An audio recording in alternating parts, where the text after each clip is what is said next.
ಎಲ್ರಿಗೂ ನಮಸ್ಕಾರ. ಇವತ್ತು ಸೂಪರ್ ಟೇಸ್ಟಿಯಾಗಿ ಟೊಮೆಟೊ ರೈಸ್ ರೆಸಿಪಿನ ಮಾಡೋಣ.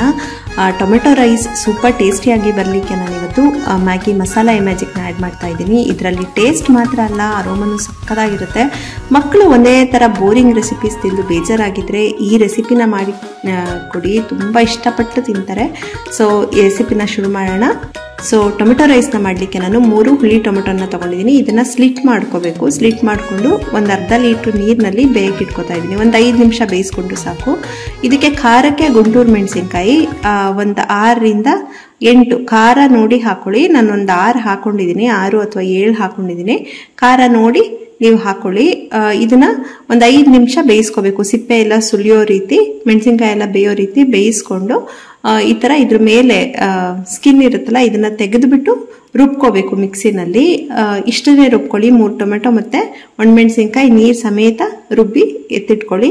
ನೆಕ್ಸ್ಟ್ ಒಂದು ಕಡಾಯಿನಲ್ಲಿ ಒಂದು 3 ಟೇಬಲ್ ಸ್ಪೂನ್ ಅಷ್ಟು ಎಣ್ಣೆನ ಬಿಸಿ ಮಾಡಿಕೊಂಡು ಒಗ್ಗರಣೆಗೆ ಸ್ವಲ್ಪ ಸಾಸಿವೆ, ಕಡಲೆಬೇಳೆ 1 ಟೇಬಲ್ ಸ್ಪೂನ್ ಅಷ್ಟು, ಉದ್ದಿನಬೇಳೆ ಒಂದು ಅರ್ಧ ಟೇಬಲ್ ಸ್ಪೂನ್ ಅಷ್ಟು, ಹಾಗೆ ಸ್ವಲ್ಪ ಜೀರಿಗೆ 1 ಟೀ ಸ್ಪೂನ್ ಜೀರಿಗೆನ ಹಾಕೊಂಡು ಇದನ್ನ ಸ್ವಲ್ಪ ಕಲರ್ ಚೇಂಜ್ ಆಗೋವರೆಗೂ ಹುರ್ಕೊಂಡು ಇದಕ್ಕೆ ಮಸಾಲಾ ಪದಾರ್ಥಗಳನ್ನ ಹಾಕೋತಾ ಇದ್ದೀನಿ. ಸ್ಟಾರ್ ಹೂವು, ಹಾಗೆ ಚಕ್ಕೆ, ಲವಂಗ, ಏಲಕ್ಕಿ, ಪಲಾವ್ ಎಲೆ, ಜಸ್ಟ್ ಫ್ಲೇವರ್ಗೆ ಅಷ್ಟೇ ಎಲ್ಲ ಒಂದೊಂದು ಸ್ವಲ್ಪ ಹಾಕೊಂಡ್ರು ಸಾಕು. ಇದಿಷ್ಟು ಹುರ್ಕೊಂಡು 1 ಸ್ಪೂನ್ನಷ್ಟು ಶುಂಠಿನ ಹುರಿದಿಟ್ಕೊಂಡಿದ್ದೆ. ಒಂದು 4ರಿಂದ 5 ಬೆಳ್ಳುಳ್ಳಿ ಹೆಸರುಗಳನ್ನು ಸಣ್ಣದಾಗಿ ಕಟ್ ಮಾಡಿಕೊಂಡು ಒಂದು ಹಸಿಮೆಣಸಿನ್ಕಾಯಿನೂ ಹಾಕೊಂಡು ಇದನ್ನ ಹುರ್ಕೊಳ್ಳಿ. ಇದು ಹುರ್ಕೊಂಡ್ಮೇಲೆ ಒಂದು ಈರುಳ್ಳಿ, ಚಿಕ್ಕ ಈರುಳ್ಳಿನ ಸಣ್ಣಗೆ ಹೆಚ್ಕೊಂಡು ಹಾಕೊಂಡಿರೋದು, ಇದನ್ನು ಚೆನ್ನಾಗಿ ಹುರ್ಕೋಬೇಕು. ಕಲರ್ ಈ ರೀತಿ ಚೇಂಜ್ ಆಗೋವರೆಗೂ ಹುರ್ಕೊಂಡ್ಮೇಲೆ 1 ಸ್ಪೂನ್ನಷ್ಟು ಧನಿಯಾ ಪುಡಿ, ಸ್ವಲ್ಪ ಅರಿಶಿನ, ಧನಿಯಾ ಪುಡಿ ಮತ್ತು ಅರಿಶಿನ ಸಣ್ಣೂರಿನಲ್ಲೇ ಇಟ್ಕೊಂಡು ಈ ಥರ ಹುರ್ಕೋಬೇಕು. ಘಮಘಮಾನವರೆಗೂ ಹುರ್ಕೋಬೇಕು. ಇದಕ್ಕೆ 1 ಟೊಮೆಟೊ ಮತ್ತು ಸ್ವಲ್ಪ ಪುದೀನ ಮತ್ತು ಕೊತ್ತಂಬರಿ ಸೊಪ್ಪನ್ನು ಹಾಕೊಂಡು ಹುರ್ಕೋತಾ ಇದ್ದೀನಿ. ಈ ಥರ ಎಣ್ಣೆ ಎಲ್ಲ ಬಿಡೋವರೆಗೂ ಹುರ್ಕೊಳ್ಳಿ.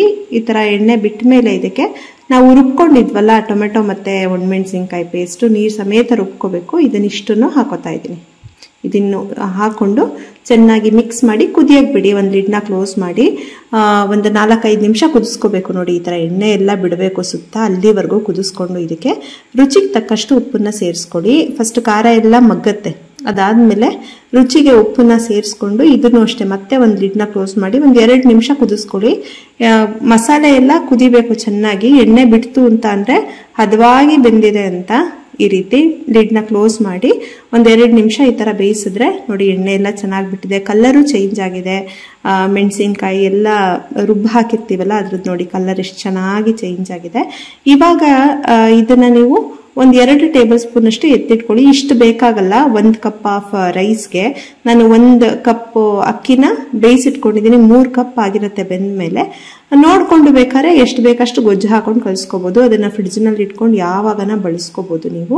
ಅನ್ನನ ಹಾಕಿ ಇದನ್ನ ಚೆನ್ನಾಗಿ ಈ ರೀತಿ ಮಿಕ್ಸ್ ಮಾಡ್ಕೋಬೇಕು. ಒಂದು 2 ನಿಮಿಷ ಸಣ್ಣೂರಿನಲ್ಲೇ ಇಟ್ಕೊಂಡು ಈ ರೀತಿ ಮಿಕ್ಸ್ ಮಾಡಿಕೊಂಡು ಇವಾಗ ಈ ಟೊಮೆಟೊ ರೈಸ್ನ ಸೂಪರ್ ಟೇಸ್ಟಿ ಆಗಿಸ್ಲಿಕ್ಕೆ ನಾನು ಇವತ್ತು ಮ್ಯಾಗಿ ಮಸಾಲೆ ಮ್ಯಾಜಿಕ್ನ ಬಳಸ್ತಾ ಇದ್ದೀನಿ. ಯಾಕಂದರೆ ಇದರಲ್ಲಿ 10 ಆಯ್ದ ಮಸಾಲ ಪದಾರ್ಥಗಳನ್ನ ಹದವಾಗಿ ಹುರಿದು ಪುಡಿ ಮಾಡಿರೋದ್ರಿಂದ ಟೇಸ್ಟ್ ಮಾತ್ರ ಅಲ್ಲ, ಅರೋಮನು ಸಕ್ಕತ್ತಾಗಿರುತ್ತೆ. ಸೊ ನಾನು ದಿನನಿತ್ಯ ಮಾಡುವಂಥ ದಾಲ್ ಇರ್ಬೋದು, ಪಲ್ಯಗಳಿರ್ಬೋದು, ಗೊಜ್ಜುಗಳಿಗಿರ್ಬೋದು ಎಲ್ಲದಕ್ಕೂ ಆ್ಯಡ್ ಮಾಡ್ತೀನಿ. ಪಲ್ಯಗಳಿಗೆಲ್ಲ ಆ್ಯಡ್ ಮಾಡಿದ್ರೆ ಮಕ್ಕಳು ಎಂಥದೇ ಬೋರಿಂಗ್ ರೆಸಿಪಿ ಇದ್ರೂ ಇಷ್ಟಪಟ್ಟು ತಿಂತಾರೆ. ಅಷ್ಟು ಚೆನ್ನಾಗಿರುತ್ತೆ, ಟೇಸ್ಟಿ ಇರುತ್ತೆ, ಜೊತೆಗೆ ಅರೋಮನು ಸಕ್ಕತ್ತಾಗಿರುತ್ತೆ. ಸೊ ಇವಾಗ ನೋಡಿ ಒಂದು ಸ್ಯಾಚೆಟ್ನ ಆ್ಯಡ್ ಮಾಡಿ ಕೊನೆಯಲ್ಲಿ ಇದನ್ನು ಮಿಕ್ಸ್ ಮಾಡಿಬಿಟ್ಟು 2ರಿಂದ 3 ನಿಮಿಷ ಲಿಡ್ನ ಕ್ಲೋಸ್ ಮಾಡಿ ಸಿಮ್ನಲ್ಲಿ ಬಿಟ್ಟರೆ ಲಿಡ್ನ ಓಪನ್ ಮಾಡಿದ್ರೆ ಮನೆಯೆಲ್ಲ ಘಮಘಮ ಅನ್ನುತ್ತೆ, ಅಷ್ಟು ರುಚಿಯಾಗಿರುತ್ತೆ. ಸೊ ಇದ್ರ ಜೊತೆಗೆ ನೀವು ಚಟ್ನಿ, ರಾಯ್ತ ಜೊತೆಗೆ ಕೂಡ ಸರ್ವ್ ಮಾಡ್ಬೋದು. ಪಾಪಡ್, ಸಂಡಿಗೆ ಇದ್ದರೆ ಅದ್ರ ಜೊತೆ ಕೂಡ ಸರ್ವ್ ಮಾಡ್ಬೋದು. ಸೊ ಇಷ್ಟ ಆಯ್ತಾ ಈ ರೆಸಿಪಿ? ಖಂಡಿತ ನಿಮ್ಮೆಲ್ರಿಗೂ ಇಷ್ಟ ಆಯಿತು ಅಂದ್ಕೊಳ್ತೀನಿ. ಇಷ್ಟ ಆದರೆ ಲೈಕ್ ಮಾಡಿ, ಶೇರ್ ಮಾಡಿ. ಮತ್ತಷ್ಟು ಇಂಟ್ರೆಸ್ಟಿಂಗ್ ರೆಸಿಪೀಸ್ಗಾಗಿ ವೈಷ್ಣವಿ ಚಾನಲ್ಗೆ ಸಬ್ಸ್ಕ್ರೈಬ್ ಆಗೋದು ಮರಿಬೇಡಿ. Thank you.